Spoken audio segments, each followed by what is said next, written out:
Bismillahirrahmanirrahim. Assalamualaikum warahmatullahi wabarakatuh. Salam sejahtera bagi kita semua. Semoga semuanya dalam keadaan sehat. Salam jumpa mahasiswa Universitas Hongkong dimanapun Anda berada. Kita memasuki mata kuliah yaitu Sustainable Business Model. Pada pertemuan pertama kali ini yaitu saya akan menyampaikan kontrak perkuliahan dan juga pengenalan mata kuliah. Kemudian dilanjutkan dengan konsep dasar ataupun pembahasan konsep dasar dari Sustainable Business Model atau model bisnis berkelanjutan. Baik, pastinya yaitu yang pertama akan kita laksanakan perkenalan, yaitu saya sebagai pengampu pada mata kuliah Sustainable Business Model ini, yaitu saya Erlinda Solihah SEMM, berhome base di Prodi Manajemen, yaitu pada kesempatan kali ini sebagai pengampu mata kuliah Sustainable Business Model. Nanti rekan-rekan sekalian bisa menghubungi saya melalui kontak email ataupun WhatsApp yang tersedia, yaitu dengan email erlindasolihah@pkom.ac.id, dan juga melalui WhatsApp silahkan jika sudah saya buat WhatsApp grup ya, nanti rekan-rekan silahkan bergabung, dan juga silahkan jika ada yang ingin disampaikan bisa melalui kontak yang tersedia, yaitu 085801276563.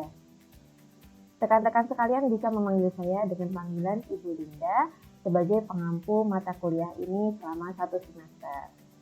Baik, akan saya sampaikan bahwasanya deskripsi mata kuliah kita dari Sustainable Business Model merupakan penyajian konsep bisnis berkelanjutan dari sudut pandang manajemen. Jadi, pastinya rekan-rekan sekalian sudah pernah mendapatkan beberapa mata kuliah pengantar yaitu terkait dengan ilmu-ilmu manajemen, baik itu dari segi SDM, pemasaran, kemudian keuangan, dan juga resiko dan lain sebagainya, strategi gitu ya. Kemudian kita lanjutkan pada semester saat ini, yaitu rekan-rekan mendapatkan mata kuliah Sustainable Business Model atau membuat model bisnis yang berkelanjutan. Jadi harapannya dari beberapa mata kuliah yang sudah didapatkan, kita akan mengaplikasikan, mengimplementasikan dalam mata kuliah ini. Adapun capaian pembelajaran yang diharapkan yaitu setelah mempelajari mata kuliah ini, pastinya para peserta atau para mahasiswa dapat memahami konsep bisnis berkelanjutan.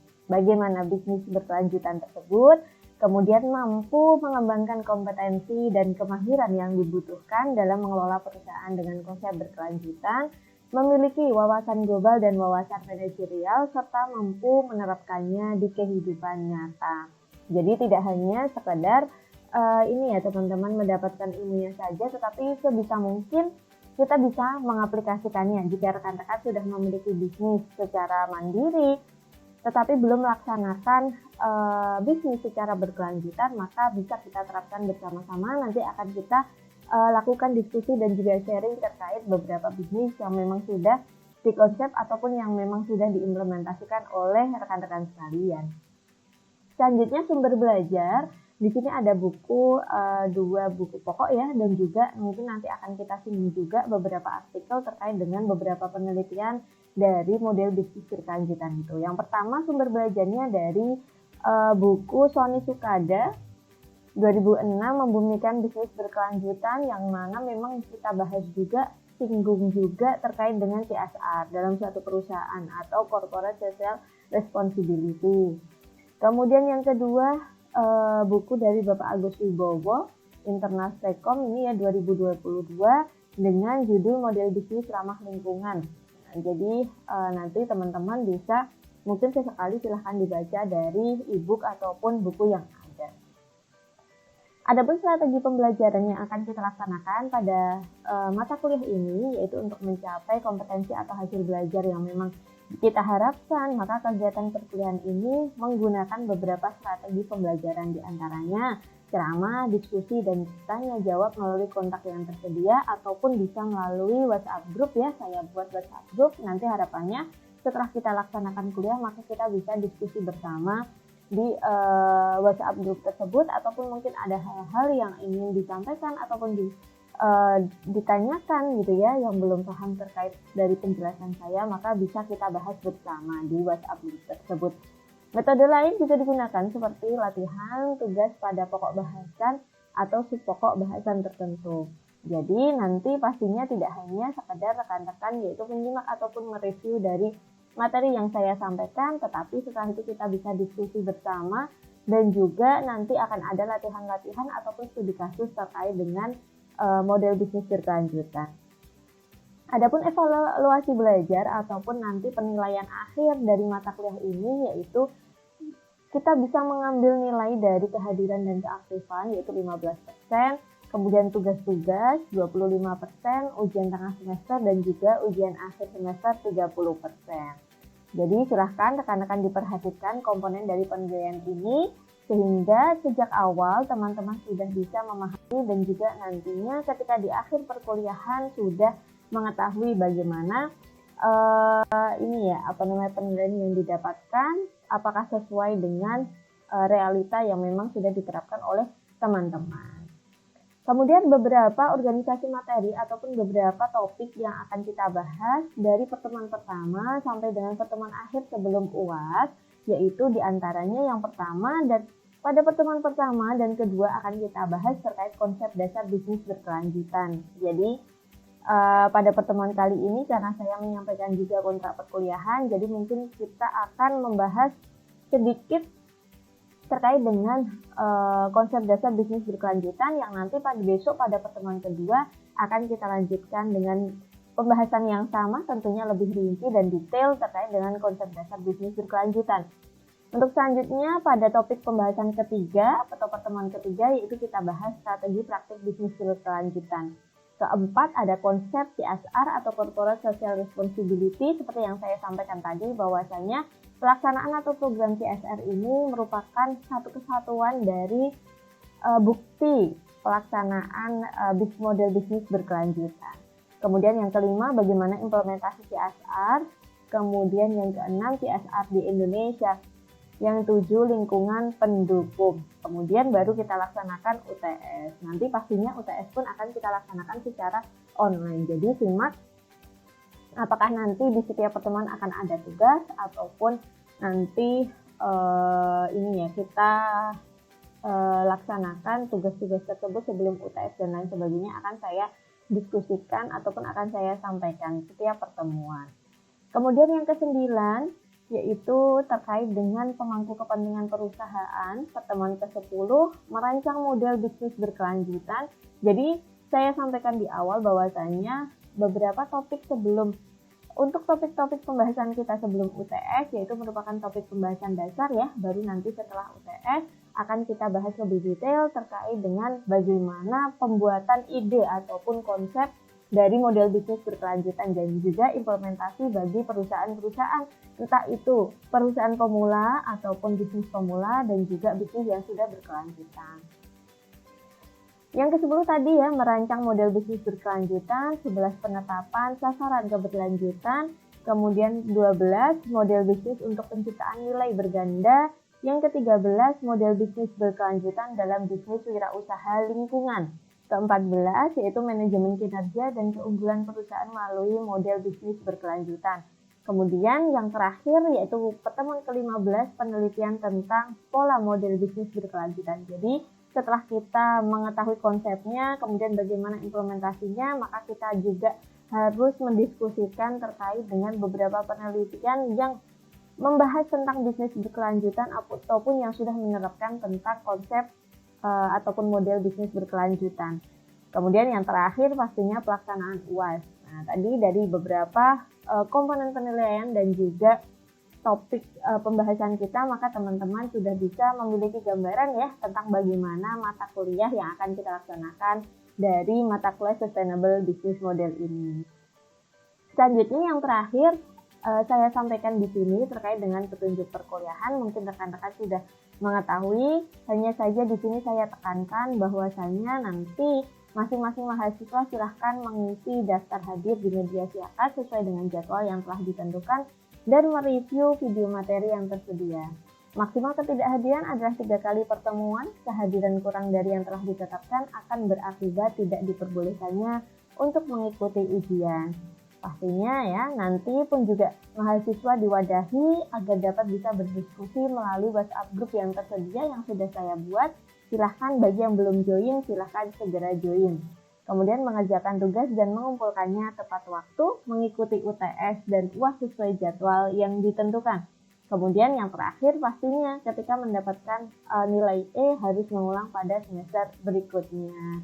Gitu, jadi teman-teman, saya sampaikan kontrak perkuliahan dari mata kuliah kita ini agar rekan-rekan sekalian sudah memiliki reminder ataupun sudah memahami tentang bagaimana pelaksanaan perkuliahan pada mata kuliah Sustainable Business Model ini. Jadi sudah memiliki gambaran nanti pada pertemuan keberapa itu kita membahas apa dan juga adanya reward dan juga punishment dari mata kuliah ini. Jadi silahkan rekan-rekan ketika ada tugas silahkan dikerjakan dengan baik. Ketika kita laksanakan UTS dan UAS maka segera diselesaikan sesuai dengan maksimal pengerjaan ya. Jangan sampai nanti melebihi dari batas waktu yang telah ditetapkan. Begitu rekan-rekan. Mungkin nanti jika ada pertanyaan ataupun hal-hal yang memang masih ingin ditanyakan terkait kontrak perkuliahan silahkan sampaikan di WA Group. Gitu ya teman-teman. Selanjutnya kita memasuki pertemuan pertama, yaitu kita bahas terkait konsep dasar bisnis berkelanjutan yang nantinya akan kita lanjutkan pada pertemuan kedua. Konsep dasar bisnis berkelanjutan, teman-teman, jika kita berbicara tentang bisnis berkelanjutan ya, pastinya kan tidak asing dengan yang namanya sesuatu hal yang hijau, sesuatu hal yang terkait dengan lingkungan, ya kan, sesuatu hal yang terkait dengan nature ataupun alam, ya pasti tidak jauh-jauh dari hal-hal tersebut. Jika kita mendengar terkait dengan keberlanjutan, pasti ya yang namanya keberlanjutan itu terkait dengan lingkungan, environment, kemudian terkait dengan tadi alam dan lain sebagainya. Itu mungkin bahasa-bahasa keyword yang memang menjadi andalan ya dalam pembahasan keberlanjutan.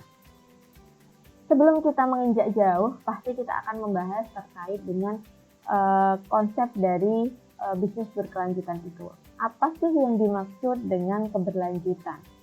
Keberlanjutan adalah memenuhi kebutuhan saat ini tanpa mengorbankan kemampuan generasi mendatang untuk memenuhi kebutuhannya sendiri. Jadi pasti ya, jadi tidak hanya kita ingin atau kita sebagai konsumen hanya mengkonsumsi untuk diri kita sendiri ataupun untuk saat ini saja. Tetapi kita juga harus memikirkan bagaimana nanti konsumen-konsumen pada beberapa tahun selanjutnya. Ataupun saat ketika kita sudah tidak ada, ataupun ketika generasi-generasi selanjutnya. Nah, jadi kita hanya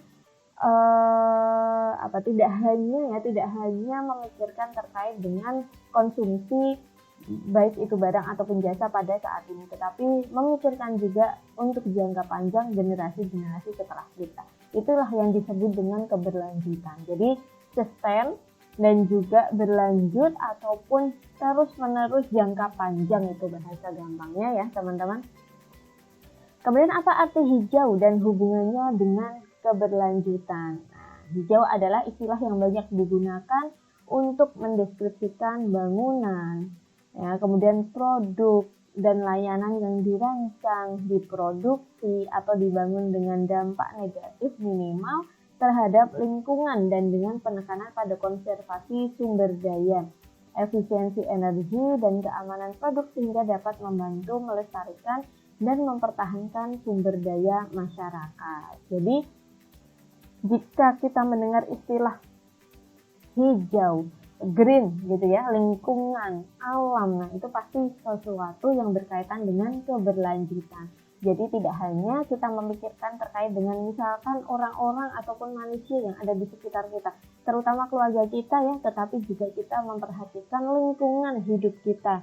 Ya, bagaimana nanti ketika kita menggunakan sumber daya alam yang ada, apakah nanti akan bisa menghabiskan sumber daya alam itu, ataukah kita bisa dengan mengkonsumsi banyak pun nantinya pun akan bisa terus-menerus ada produk tersebut. Nah, jadi inilah yang kita maksud dengan keberlanjutan, sustain dan terus-menerus gitu ya.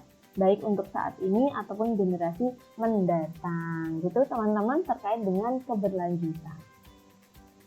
Kemudian masuk pada pembahasan keberlanjutan dalam dunia usaha ya, dalam keberlanjutan bisnis ya. Yang bagaimana sih yang diharapkan bagi para pelaku usaha ketika mendengar keberlanjutan, ketika mendengar sesuatu hal yang berkaitan dengan kehijauan ataupun sesuatu hal yang berkaitan dengan lingkungan, alam. Nah, maka di sini ya, keberlanjutan dalam dunia usaha yang dimaksud yaitu dunia usaha semakin banyak terlibat dalam aktivitas yang peduli terhadap lingkungan dan masyarakat. Jadi mungkin bahasa gampangnya ya, aktivitas ataupun kegiatan yang berkaitan dengan kepedulian terhadap lingkungan dan masyarakat, biasanya perusahaan-perusahaan tersebut membuat suatu program yang disebut sebagai CSR ya, Corporate Social Responsibility, suatu bentuk dari tanggung jawab perusahaan terhadap alam ataupun masyarakat yang ada di sekitarnya. Misalkan hasil dari limbahnya, karena sekarang masih banyak ya penggunaan plastik ataupun penggunaan barang-barang yang memang sulit untuk diurai, bahan-bahan yang memang sulit untuk dihilangkan gitu ya, ataupun barang yang memang ini ya menjadi hal yang biasa gitu ya, maka di sini pun bagi suatu perusahaan memang diharuskan untuk membuat satu program CSR ini. Nah, sebagai bentuk kepedulian bahwasanya memang perusahaan concern juga terhadap lingkungan dan juga masyarakat sekitar, terutama bagi perusahaan-perusahaan yang memang bergelut ataupun ini ya dalam kegiatan bisnisnya hampir dekat dengan masyarakat, ataupun di antara perusahaannya ini, di antara bangunan gedungnya ini banyak pemukiman masyarakat. Nah, itulah harus diperhatikan. Kemudian selanjutnya, dunia usaha terlibat dalam kegiatan keberlanjutan karena mereka menyadari bahwa mereka dapat memainkan peran positif, yakni membantu memecahkan masalah lingkungan dan sosial dunia. Nah, jadi disinilah peran dari perusahaan, karena terkadang sebagai konsumen itu memiliki keterbatasan ya. Kita hanya bisa mengkonsumsi dan juga meminimalisir, misalkan masih menggunakan plastik. Ketika berbelanja, caranya yaitu kita menggunakan kantong belanja ya, tanpa harus menggunakan plastik karena kan sulit diurai ya. Sedangkan sebagai perusahaan pencipta ataupun pengcreate produk dan juga jasa, mereka pun juga sebisa mungkin sebagai pemberi solusi ya atas apa yang telah mereka ciptakan ini. Misalkan perusahaan air minum biasanya kan menggunakan plastik ya, botol plastik banyak gitu. Nah, bagaimana agar produk ataupun barang-barang itu tidak mencemari lingkungan, maka dilaksanakanlah program reuse. Nah, jadi gimana agar botol-botol itu bisa digunakan kembali, misalkan didaur ulang, tetapi untuk penggunaan barang yang lain ataupun penggunaan yang nantinya barang yang dihasilkan itu untuk produk yang lain, begitu. Jadi bisa sesuatu itu bisa dimanfaatkan kembali gitu ya. Nah, bukan berarti kemudian menjadi packaging lagi untuk air minum, tidak, tetapi bisa kita manfaatkan, misalkan diolah menjadi plastik ataupun dilelehkan ataupun misalkan menjadi craft gitu ya. Sekarang kan banyak ya industri kesenian ataupun ekonomi kreatif itu bekerja sama dengan suatu perusahaan, perusahaan besar yang memang menghasilkan sesuatu barang yang di situ harus nantinya dimusnahkan. Nah, itu maka kemudian diadaptasi dan juga diambil manfaatnya oleh perusahaan sebagai mitra. Nah, dan lain sebagainya bentuknya. Bisa mengambil mitra ataupun bisa dilaksanakan sendiri. Misalkan Aqua ini menciptakan dari hasil produknya ini kan menciptakan banyak sekali ya plastik ya, botol-botol plastik. Maka kemudian mengambil solusi bahwasanya Aqua sendiri juga menyiapkan gitu ya, ibaratnya bentuk penampingan dari botol-botol plastik tersebut, kemudian nanti diolah kembali oleh Aqua, baik itu misalkan menjadi kemasan yang lainnya ataupun bisa menjadi hal-hal yang memang bersifat seni dan lain sebagainya. bisa menciptakan nilai lagi ataupun bisa membantu para masyarakat pastinya untuk meningkatkan kesejahteraan sosialnya. Baik, itu ya sekiranya seperti itu ya teman-teman gambarannya. Kemudian dunia usaha juga tertarik pada keberlanjutan karena adanya peluang besar dan keuntungan terkait dengan praktek bisnis berkelanjutan. Jadi pastinya ya, namanya ketika kita mengambil hal yang positif dalam pelaksanaan bisnis, disitulah pasti akan ada keuntungan yang lain. Jadi regulasi dari pemerintah sudah jelas bahwasannya sebisa mungkin bagi perusahaan itu bisa menerapkan bisnis yang berkelanjutan. Jadi tidak hanya memberikan dampak positif bagi perusahaan, tetapi juga pastinya dengan lingkungan dan juga masyarakat. Begitu teman-teman terkait dengan bagaimana pelaksanaan keberlanjutan dalam dunia usaha. Kemudian kita lihat di sini ada contoh salah satu kasus ya. Ya, perusahaan kayu yang memiliki cadangan kayu dapat memanen seluruh cadangan kayunya. Sumber daya kayu dalam 1 tahun menghasilkan keuntungan yang signifikan untuk 1 tahun tersebut. Namun, jika dalam hal ini perusahaan mengabaikan biaya dan kerugian yang terkait dengan perusahaan hutan dan kemampuan hutan untuk terus menghasilkan kayu, maka dampak keseluruhannya bisa negatif. Nah, dengan menghabiskan basis sumber daya perusahaan, keuntungan jangka pendek dapat menyebabkan kegagalan keuangan jangka panjang bagi perusahaan. Jadi di sini jelas ya teman-teman,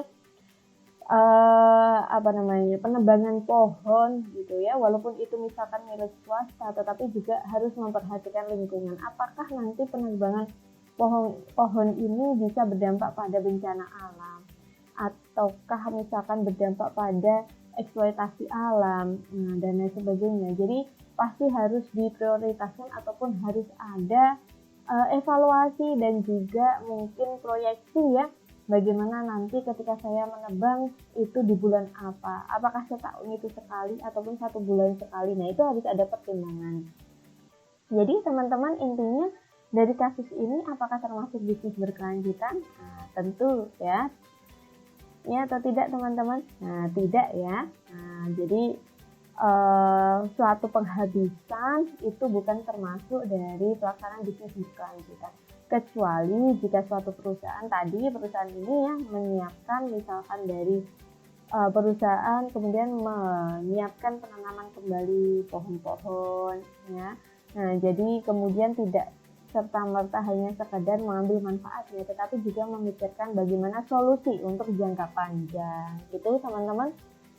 Kemudian kita masuk pada definisi ya. Definisi dari bisnis berkelanjutan merupakan bisnis yang melibatkan pengambilan keputusan dan tindakan yang mempertimbangkan dampak jangka panjang usaha terhadap masyarakat dan lingkungan dengan tetap menjaga profitabilitas. Jadi kita concern terhadap masyarakat dan juga lingkungan, tetapi di sisi lain juga pastinya namanya bisnis ya ingin mendapatkan keuntungan, dan itulah juga menjadi skala prioritas. Jadi di sini kita bisa melihat bahwasanya memang ada 3 poin inti dari pelaksanaan bisnis berkelanjutan yang biasanya disebut sebagai triple bottom line ya, atau TBL, di mana 3 bidang yang penting bagi bisnis berkelanjutan itu mencakup 3P. Ada profit, planet, dan juga people atau ekonomi ya. Dari segi profitnya pasti perusahaan, baik itu pelaksanaan bisnis berkelanjutan ataupun mungkin bisnis apapun gitu ya, model bisnis apapun, itu pasti yang diharapkan apa? Keuntungan kan, profit.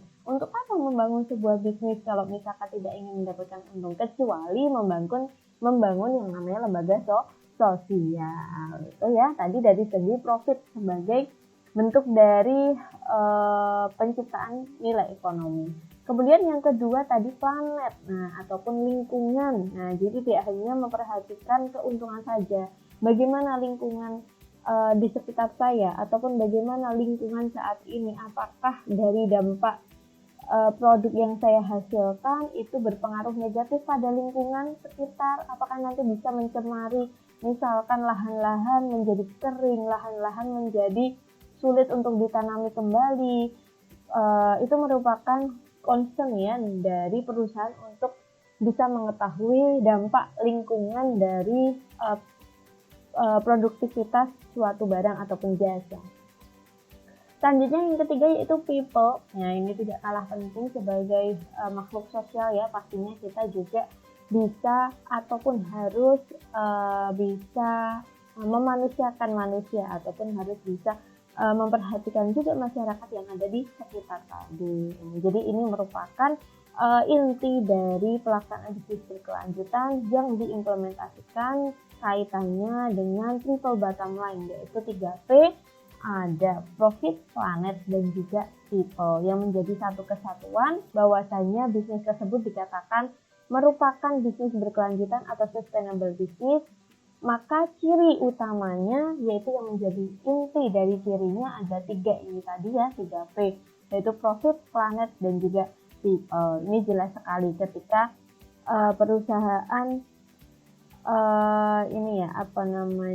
dikatakan melaksanakan bisnis berkelanjutan. Kita lihat nih, apakah mereka concern terhadap lingkungan, apakah mereka concern pula terhadap sosial ataupun masyarakat sekitar, apakah mereka concern juga terhadap keuntungan. Jika mereka hanya concern ataupun fokus pada keuntungan dan juga sosial, apakah bisa dikatakan bisnis berkelanjutan? Tidak. Jadi syarat utamanya ataupun ciri utamanya yaitu berasal dari triple bottom line, yaitu pelaksanaan dari ketiga poin inti dari 3P, yaitu profit, planet, dan juga people. Nah, di sini jelas sekali ya, jika teman-teman melihat bahwasanya adanya eksploitasi alam, adanya pencemaran lingkungan, itu berarti pasti sudah bisa dipastikan bahwasanya bisnis tersebut belum bisa dikatakan sebagai bisnis berkelanjutan. Bisnis berkelanjutan, poin intinya harus memiliki 3 poin inti ini. Gitu ya teman-teman, terkait dengan definisi dari bisnis berkelanjutan.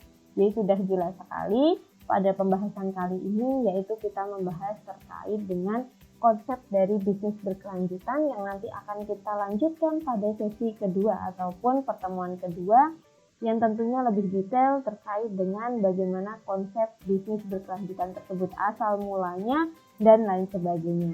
Gitu ya teman-teman. Mungkin ini yang bisa saya sampaikan pada pertemuan kali ini, yaitu pertemuan pertama kita membahas terkait dengan kontrak perkuliahan, dan juga kita bahas sedikit ataupun kita singgung sedikit terkait dengan bagaimana konsep dasar dari bisnis berkelanjutan, agar kita memahami bahwasanya ini merupakan suatu bisnis yang penting yang harus diterapkan di era saat ini, ketika sudah banyak sekali lingkungan-lingkungan ataupun banyak sekali hutan ataupun mungkin sumber daya alam yang sudah sangat terbatas, bisa kita manfaatkan kembali dengan penggunaan bisnis berkelanjutan. Mungkin ini saja yang bisa saya sampaikan pada pertemuan pertama kali ini. Nantinya akan kita lanjutkan pada diskusi pertemuan-pertemuan berikutnya yang tentunya tidak kalah menarik. Dari saya cukup sekian. Banyak salah kata, saya mohon maaf. Sampai jumpa di pertemuan berikutnya. Cukup sekian. Wassalamualaikum warahmatullahi wabarakatuh.